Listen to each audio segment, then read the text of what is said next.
West Michigan voters chose State Representative Mark Huizenga to continue serving in Lansing, this time, though, in the state Senate. In a special election, Huizenga took more than 60% of the vote to move into the vacant state Senate seat. But what happens to the 74th House District when he vacates that office? Will another election need to take place? And if so, how much is that going to cost? 13 on your side's Morgan Trout joins us from the newsroom to verify the aftermath of this election. Morgan, what have you confirmed?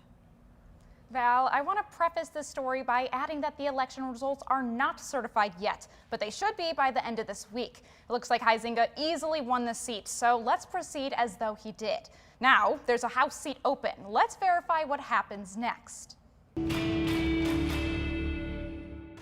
Our question comes from users online who wonder if they will have to pay to get representation in their House district. Our sources for this story are Michigan election laws, Kent County Clerk Lisa Posthumus-Lyons, and current House member from Walker, soon-to-be Senator Mark Huizenga. Will it always cost taxpayers money to fill this seat?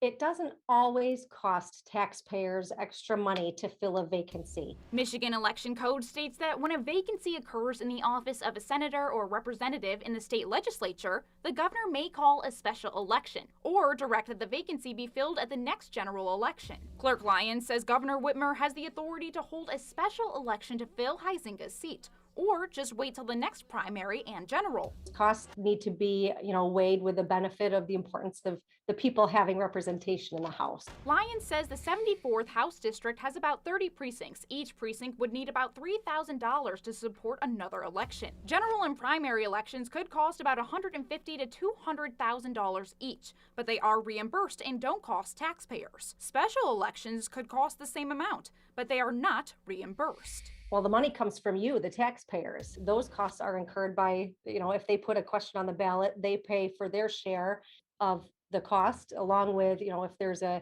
township or city ballot proposal, they pay for their cost. Representative Huizenga says that he is used to stepping in to help constituents in the House while the state Senate seat was vacant. So if a special election doesn't occur before the next big primary, it shouldn't be too detrimental. So I think that it's probably less relevant than people might think. The bottom line is it just depends on when and if the governor calls the special election. It may cost the taxpayers nothing. So we can verify that, yes, if there is a special election for Huizenga's soon-to-be empty House seat, taxpayers will be paying the cost. But we can also verify that if a special election doesn't take place, taxpayers won't need to pay.